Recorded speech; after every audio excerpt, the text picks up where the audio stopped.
Hello കൂട്ടുകാരെ, ഞാനൊരു പുതിയ റെസിപ്പിയായിട്ട് വന്നിട്ടുണ്ട്. നമ്മൾക്ക് എല്ലാവർക്കും പ്രിയപ്പെട്ടതായിട്ടുള്ള കടച്ചക്ക കൊണ്ടൊരു കറിയാണ്, വറുത്തരച്ച പോലത്തെ ഒരു കറിയാണ് ഉണ്ടാക്കുന്നത്. അതിന് വേണ്ടി നമുക്കൊരു നല്ല മൂത്ത കടച്ചക്ക എടുക്കണം.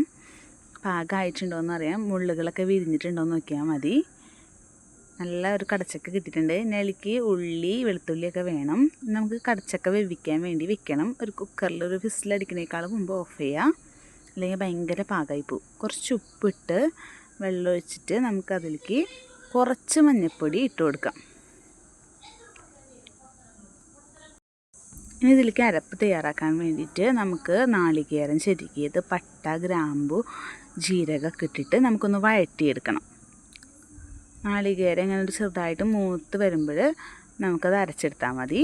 അപ്പോൾ നമുക്ക് ഉള്ളി വെളുത്തുള്ളി ഇട്ട് കൊടുക്കാം. കളറൊക്കെ ആയി തുടങ്ങിയിട്ടുണ്ട് ഏകദേശം. ഒന്നും കൂടി കളറായി കഴിഞ്ഞാൽ നമുക്ക് ഫ്ലെയിം ഓഫ് ചെയ്യാം. പെട്ടെന്ന് ഉണ്ടാക്കാവുന്ന റെസിപ്പിയാണ്, എല്ലാവരും ഉണ്ടാക്കിക്കോളൂ. നമ്മുടെ കടച്ചക്ക വെന്ത് കിട്ടിയിട്ടുണ്ട്. ഇനി അതിലേക്ക് മല്ലിപ്പൊടി, മുളക് പൊടി, കുരുമുളക് പൊടി നമുക്ക് ഇടണം. കുറച്ച് മഞ്ഞൾപ്പൊടി ഇട്ട് കൊടുക്കാം, മല്ലിപ്പൊടി,